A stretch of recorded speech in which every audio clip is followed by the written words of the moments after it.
But I think that this very interesting use of ethics here, which is really worth remarking, because sometimes the word is used in a very narrow sense when people say professional ethics or ethics for lawyers or even bioethics. It's a kind of very narrow deontology for a certain field.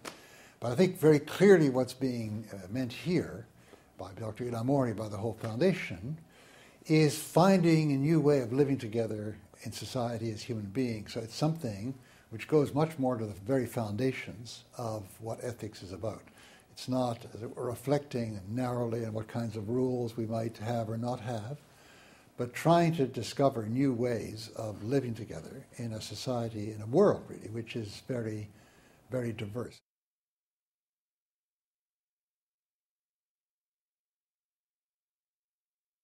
We're tremendously within, in the course of all this tremendous technological advance, scientific advance, we are tremendously unconscious of what all this means. We, in general, in the capitalist world, but I mean in the so-called socialist world, it was the same thing, but there was an emphasis on production, increasing production, again, without any thought to the externalities, what we call the kind of side effects which become absolutely catastrophic.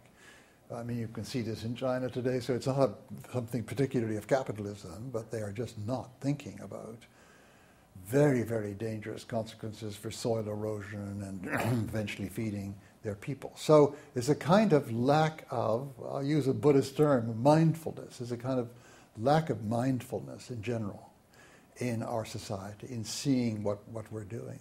Or again, we have way of life, economic way of life, which is based on continuing growth in consumption and a selling of products by extremely superficial modes of appeal, where you buy some kind of, shaving cream or something because you're going to be a very attractive person or you're going to have an exciting lifestyle. It's kind of selling a lifestyle by selling a car, which is obviously, again, it's a kind of thoughtlessness which is being inculcated and maintained in people in order to keep the economy running.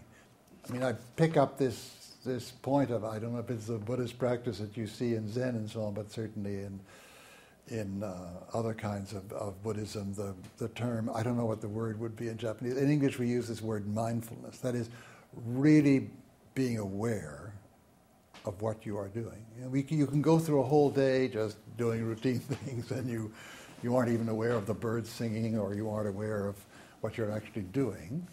And the human species now needs a great increase in mindfulness.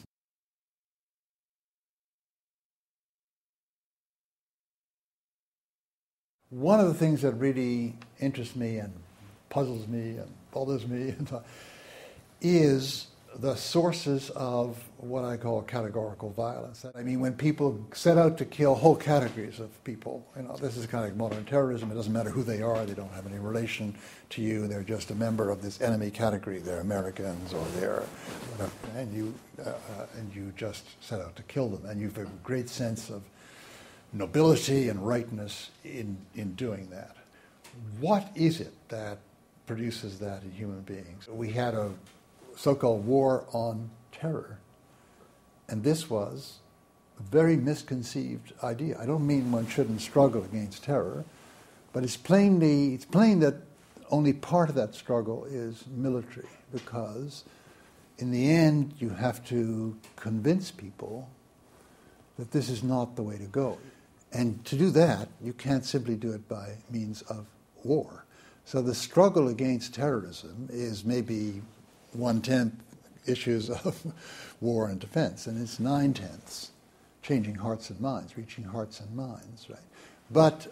And that's, when I say that, everyone can see, yeah, that's obviously true, but there was this great power that believed that you could think of it in terms of the war on terror. Now that's a very mysterious thing. We don't fully understand it. We don't necessarily know how to combat it.